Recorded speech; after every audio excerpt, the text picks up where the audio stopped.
વડોદરાના ગોરવામાં પરિણીત યુવતીએ ફાંસો ખાઈ જીવન ટૂંકાવ્યું। વડોદરાના ગોરવા વિસ્તારમાં એક દુઃખદ બનાવ સામે આવ્યો છે, જ્યાં 25 વર્ષીય પરિણીત યુવતીએ પોતાના ઘરમાં ફાંસો ખાઈ જીવન ટૂંકાવી દીધું છે। આ બનાવથી વિસ્તારમાં શોકની લાગણી છવાઈ ગઈ છે। યુવતીના પરિવારજનોના આક્ષેપ મુજબ સાસરી પક્ષ દ્વારા વારંવાર દહેજની માંગ કરવામાં આવતી હતી, જેના કારણે યુવતી માનસિક તણાવમાં જીવી રહી હતી। મળતી માહિતી મુજબ યુવતીનું લગ્નને 4 થી 5 વર્ષ જેટલો સમય થઈ ગયો હતો। તેની 3 વર્ષની બાળકી પણ હોય છે।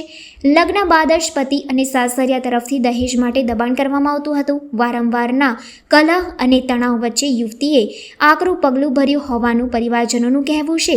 બનાવની જાણ થતાં જ ગોરવા પોલીસ ઘટના સ્થળે દોડી આવી હતી અને મૃતદેહને પોસ્ટમોર્ટમ માટે મોકલી આપ્યો હતો। સાથે જ દહેજ, હેરાનગતિ અને આત્મહત્યાની પ્રેરણાના આક્ષેપો હેઠળ પતિ તથા સાસરિયા પક્ષના સભ્યો સામે ગુનો નોંધવાની પ્રક્રિયા હાથ ધરવામાં આવી છે।